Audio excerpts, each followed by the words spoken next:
मुद्दे होते त्यांना घेऊन तुम्ही इथं आला? बघा, साधारणतः 4 ते 6 महिन्यापासून महानगरपालिकेमध्ये पत्रव्यवहार करतोय. काही माहित्या मी मागवतोय. मला माहित्या मिळाल्या नाही. मी RTI टाकला होता. RTI टाकल्यानंतर सुद्धा मला जवळपास 5 महिन्यापासून 6 महिन्यापासून माहिती मिळालेली नाही आहे. माझी पहिले RTIचा अर्ज जुलैमध्ये होता, नंतर ऑगस्टमध्ये पण होता. माझ्या 3 RTIच्या पत्रावर कोणतीही दखल मला साधी पत्रव्यवहाराने सुद्धा करण्यात आलेली नव्हती.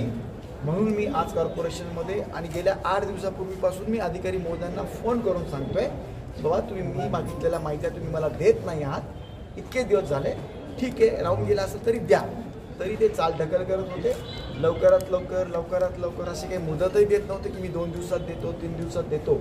म्हणून मला आज स्वतःला काल मी पत्र दिलं त्यांना की आज मी सकाळी तुम्हाला 10:30-11च्या सुमारास मी येतो आणि मला त्या माहित्या ज्या मी तुम्हाला मागितलेल्या आहेत त्या मला तुम्ही द्या.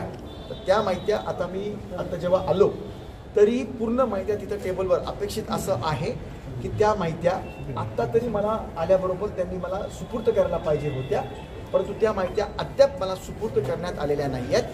मी त्या माहित्या आणि अधिकच्याही माहित्या ज्या मला मी आत्ता काही बाबींची मला अजून अधिकची माहिती पाहिजे ती मी त्यांना मागितलेली आहे. ती कंपाईल म्हणजे तिथून ते देत आहेत जमा करून. मला वेळ लागला, म्हणून मला वेळ लागला आणि मी ते माहित्या घ्यायच्याच. मला जितक्या माहित्या मला पाहिजे आज त्या मला माहित्या लागतीलच, म्हणून मी कॉर्पोरेशनमध्ये आलेलो आहे. माहिती कुठली मागितली तुम्ही? बघा, मुद्दे असे आहेत की आपल्या कॉर्पोरेशनमध्ये साध्या बाबी ज्या आहेत कॉमन मॅनच्या त्या पूर्ण होत नाही, परंतु अवास्तव खर्च जास्तीचा केला जातो अशा माझ्या माहित्या होत्या. उदाहरणार्थ, आपल्या कॉर्पोरेशन हद्दीमध्ये कुठेही तुम्हाला चालायला व्यवस्थितरित्या जागा मिळत नाही. पार्किंगच्या जागा नाही आहेत. कॉमन मॅनला आज भाजी मंडी उघड्यावर भरते, त्याच्या कचऱ्याचे ढीगच्या ढीग असतात.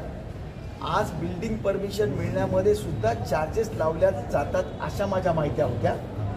आणि विशेष म्हणजे काही निवासस्थान आणि काही ऑफिसेसमध्ये असे खर्च झालेत की जे खर्च व्हायला नाही पाहिजे आणि विशेष हेड जे अगदी कधीतरी आपण वापरतो त्या हेडमधून वापरल्या जातात अशी माझ्याकडे माहिती होती. आणि त्या अनुषंगाने त्या सेक्शन लिहून मी माहिती मागितलेल्या होत्या. म्हणून तो हेड आहे 67(3) क. हा हेड असा आहे, अचानक काही समजा तुम्हाला भूकंप झाला किंवा बिल्डिंग इतका पाऊस पडला की आता कॉर्पोरेशनची बिल्डिंग आता काही भिंती पडूनच जाणार आहे, अशा वाचवण्याकरता काहीही टेंडर न काढता, टेंडर काढायची आता वेळच नाही राहिलेली आपल्याला, 3 दिवसाचा पण टेंडर निघू शकत नाही, अशा वेळेला वापरणारा पैसा अशा ठिकाणी वापरण्यात आला ज्याला कोणतीही इमर्जन्सी नव्हती आणि विदाऊट टेंडर काढण्यात आलं. आता ही माहिती मला ते जमा करून देत आहेत. मी जोपर्यंत प्रत्यक्ष बघत नाही तोपर्यंत मला बोललेलं उचित नाही वाटणार. म्हणून आता मी अजून थोडं थांबतोय, ते थोडं कंपाईल करतायत. अर्धा 1 तासामध्ये मला ती माहिती मिळेल. मी तुम्हाला त्याचा खुलासा. माहितीमध्ये असं देखील आहे की मनपा आयुक्तांच्या घरी सिल्वर स्पून असतील अशा वैयक्तिक गोष्टी वापरल्या गेल्याचा तुम्ही तो त्या हेडमधून वापरण्यात आलेला नाहीये.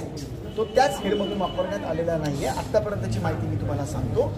असं काही त्यांच्या घराच्या आतमध्ये असं काही वापरलेलं त्या हेडमध्ये नाहीये. वापरण्यात आलेलं आहे. ती पण मी माहिती घेतो की घरात असं वापरायची त्यांना परवानगी आहे का. खरं म्हणजे सन्माननीय माननीय आयुक्त ते आहेत, एक IAS अधिकारी आहेत. IAS अधिकारी महोदयाने ॲक्च्युली ॲक्झिओमॅटिक राहायला पाहिजे, परंतु तसं जर काही आढळलं तर ती माहिती मी देईल. मला अगोदर माहिती घेऊ द्या. अनावश्यक खर्च काय केलेले आहे? दालनावर 77 लाख खर्च असं उपायुक्तांच्या देखील आहे का काही? हो, ते पत्र मला अनऑफिशियल भेटलेलं आहे. त्याची मी खातरजमा करू लागलो. आता ते खातरजमा करता ते ओरिजिनल डॉक्युमेंट्स येऊ लागले, परंतु प्राथमिकदृष्ट्या असं केल्याचं 67(3) क मधून आढळत आहे, ज्याच्यामध्ये अजिबातच चालत नाही. ते गंभीर गुन्हा आहे तो ॲक्च्युअलमध्ये. त्याच्यामध्ये असे कोणते ठळक तुम्हाला त्याच्यामध्ये काय खर्च केला तेच मागितलं होतं. मी काय केलं होतं, 67(3) क मध्ये काय काय खर्च केले खास करून निवासस्थानावर तेच मी मागितले होते. आणि ते मला 4-5 महिन्यामध्ये मिळाले नाही. तर मी त्यांना वेळोवेळी सांगितलं, तोंडी सांगितलं, लेखी सांगितलं, भेटत नाही म्हणून माझा संशय थोडा जास्त बळावला आणि तेच मी घेऊन तुम्हाला म्हणजे मी घेतोय ती माहिती. याने अनावश्यक खर्च निवासस्थानावर काय नेमका केलेला आहे आणि तुमच्यापर्यंत काय माहिती मिळालेली आहे ते आम्हाला सांगा. किती अधिकाऱ्यांच्या याच्यावर?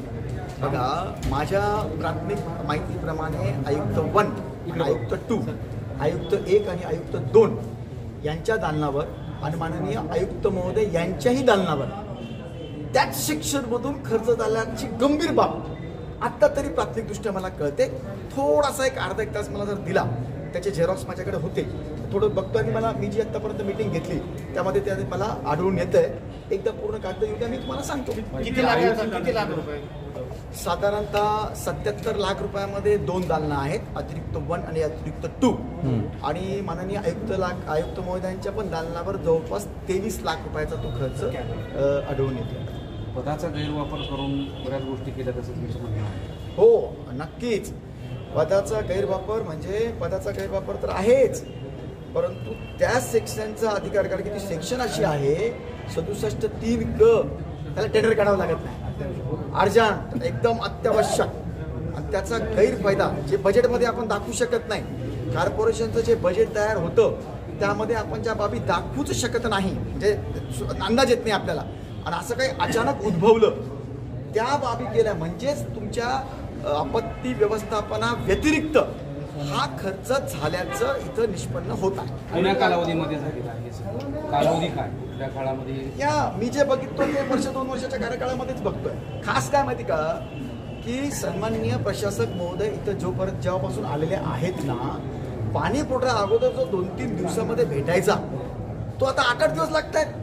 म्हणजे ती सुधारणा जास्त व्हायला पाहिजे. आता त्यांना ते एकटे सगळे आहेत. स्मार्ट सिटीचे आयुक्त म्हणून ते आयुक्त इथं आहेत आणि स्मार्ट सिटीचा चार्ज त्यांच्याकडेच होता. जवळपास 1000 कोटी रुपये आलेले आहेत. शहरामध्ये ते काही दिसून येत नाहीये, कामामध्ये दिसून येत नाहीये. कुणीकडे लॅम्प्स वगैरे लावण्यात आलेले आहेत. ह्या सगळ्या गोष्टी आहेत म्हणून आत्ताचे तर मी आयुक्तांच्या गोष्टी सांगू लागलो. घोटाळा म्हणायचा का मग आयुक्तांना? एवढं विचार तुम्ही विचारा, हा महापालिकेच्या प्रशासकाचा मोठा घोटाळा म्हणायचा का?